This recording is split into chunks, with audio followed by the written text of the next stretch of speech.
Assalamualaikum warahmatullahi wabarakatuh.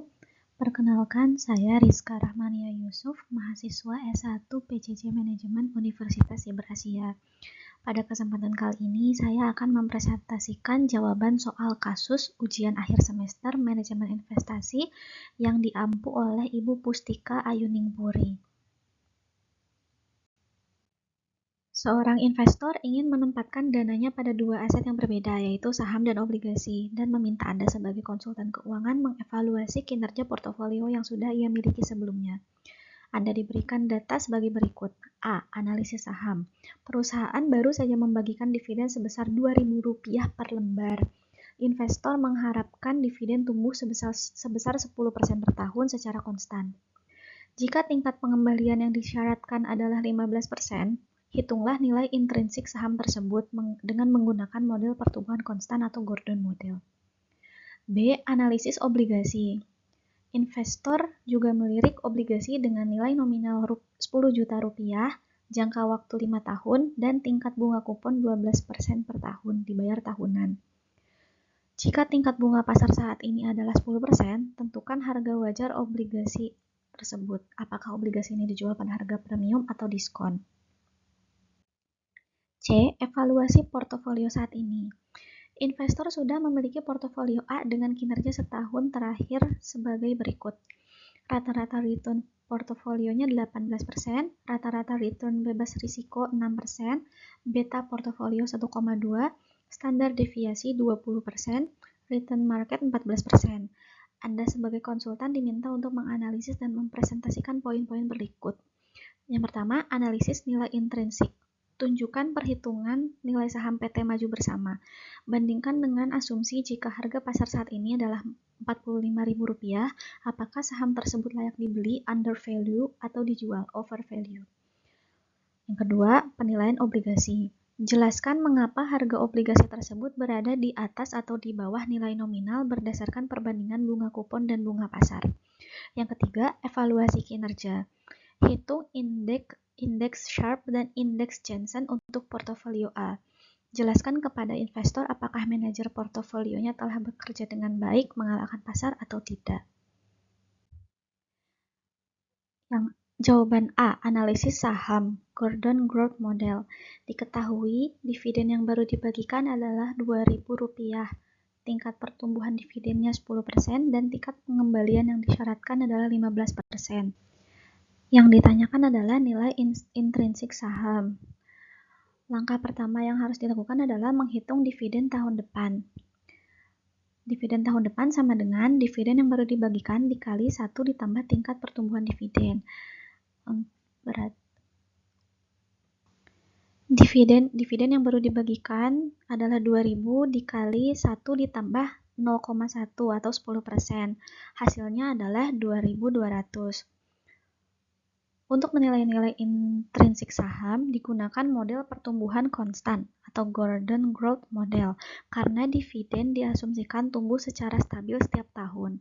Dividen yang baru saja dibagikan ke perusahaan sebesar Rp2.000 per lembar dengan tingkat pertumbuhan dividen sebesar 10% per tahun. Oleh karena itu, dividen yang diharapkan pada tahun berikutnya adalah Rp2.200.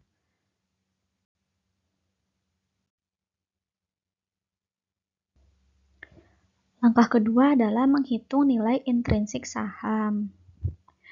Nilai intrinsik saham dihitung dengan dividen tahun depan dibagi tingkat pengembalian yang disyaratkan yang dikurangi tingkat pertumbuhan dividen. Dividen tahun depan itu sebesar Rp2.200, lalu dibagi dengan tingkat pengembalian disyaratkan yaitu 15% atau 0,15, dikurangi tingkat pertumbuhan dividen yaitu 10% atau 0,1. Hasilnya adalah Rp44.000. Berarti nilai intrinsik sahamnya itu sama dengan Rp44.000 per lembar. Dengan tingkat pengembalian yang disyaratkan investor sebesar 15%, maka nilai intrinsik saham dapat dihitung dengan membagi dividen tahun depan dengan selisih antara tingkat pengembalian yang disyaratkan dan tingkat pertumbuhan dividen. Berdasarkan perhitungan tersebut, diperoleh nilai intrinsik saham sebesar Rp44.000 per lembar yang mencerminkan nilai wajar saham menurut ekspektasi investor. B. Analisis obligasi. Diketahui nilai nominal atau par value sebesar 10 juta rupiah. Jangka waktunya 5 tahun, kuponnya sebesar 12% per tahun, atau pembayaran kupon 1.200.000 per tahun. Lalu tingkat bunga pasarnya 10%. Yang ditanyakan adalah harga wajar obligasi. Yang pertama, kita hitung nilai sekarang atau PV kupon. PV kupon dihitung dengan cara pembayaran kupon dikali 1 minus 1 ditambah tingkat bunga pasar pangkat N dibagi tingkat bunga pasar. PV kupon sama dengan 1.200.000 dikali 1 minus 1 ditambah 10% pangkat minus 5 karena jangka waktunya 5 tahun dibagi 10%. Hasilnya yang kita dapatkan adalah 4.549.200. Lalu menghitung nilai sekarang, PV nilai nominal. PV nominal dihitung dengan cara nilai nominal dibagi 1 ditambah tingkat bunga pasar pangkat N.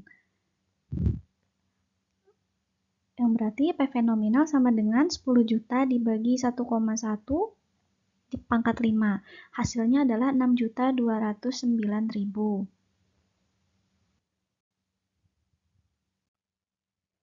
Yang ketiga, harga wajar obligasi. Harga wajar obligasi adalah PV kupon ditambah PV nominal. 4.549.200 ditambah 6.209.000, hasilnya adalah 10.758.200. Hasil perhitungan menunjukkan bahwa harga wajar obligasi adalah sekitar 10.758.200 rupiah. Karena harga wajar obligasi lebih tinggi dibandingkan nilai nominalnya, maka obligasi tersebut dikategorikan sebagai obligasi premium. C. Evaluasi portofolio saat ini. Diketahui rata-rata return portofolio sama dengan 18%, rata-rata risk-free rate sama dengan 6%, beta portofolio sama dengan 1,2, standar deviasi sama dengan 20%, dan return market sebesar 14%. Yang ditanyakan adalah pertama, analisis nilai intrinsik, yang kedua, penilaian obligasi, yang ketiga, evaluasi kinerja, menghitung indeks Sharpe dan indeks Jensen. Yang pertama, analisis nilai intrinsik. Pada soal sebelumnya telah diketahui bahwa nilai intrinsik saham sebesar Rp44.000 per lembar. Jika dibandingkan dengan harga pasar saat ini sebesar Rp45.000, maka harga pasar saham lebih tinggi daripada nilai intrinsiknya. Oleh karena itu, saham PT Maju Bersama berada dalam kondisi overvalue, sehingga menurut investor, saham tersebut kurang layak untuk dibeli dan disarankan untuk dijual atau ditahan sembari menunggu koreksi harga.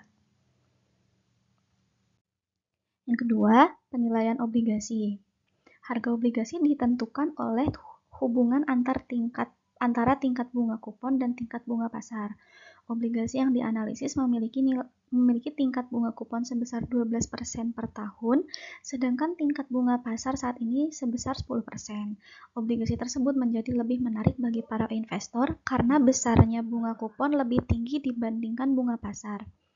Oleh karena itu, obligasi diperdagangkan pada harga premium, yaitu dengan harga wajar sekitar Rp10.758.200 yang lebih tinggi dari nominal Rp10 juta. Yang ketiga, evaluasi kinerja. Evaluasi kinerja yang dihitung menggunakan indeks Sharpe. Indeks Sharpe ini digunakan untuk mengukur kinerja portofolio berdasarkan risiko total atau standar deviasi. Rumusnya adalah return portofolio dikurangi risk-free rate dibagi standar deviasi. Tadi return portofolionya itu sebesar 18%, dikurangi risk-free rate sebesar 6%, lalu dibagi standar deviasinya sebesar 20%. Didapatkan hasilnya adalah 0,6. Nilai indeks Sharpe sebesar 0,6 menunjukkan bahwa portofolio memberikan return sebesar 0,6% untuk setiap 1% risiko total yang ditanggung.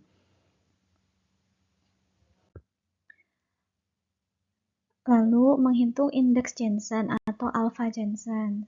Indeks ini digunakan untuk menilai kemampuan manajer portofolio dalam menghasilkan return di atas return yang seharusnya diperoleh menurut model CAPM.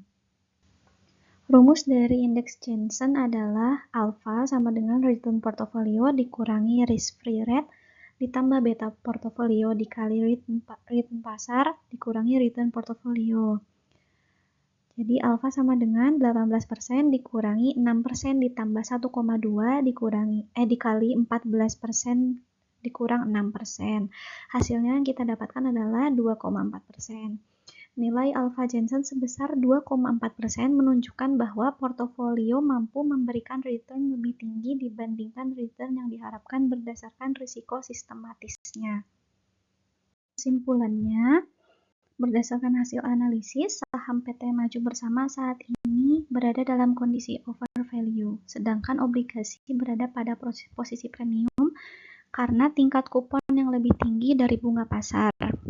Selain itu, kinerja portofolio A tergolong baik yang ditunjukkan oleh nilai indeks Sharpe yang positif serta alpha Jensen yang bernilai positif.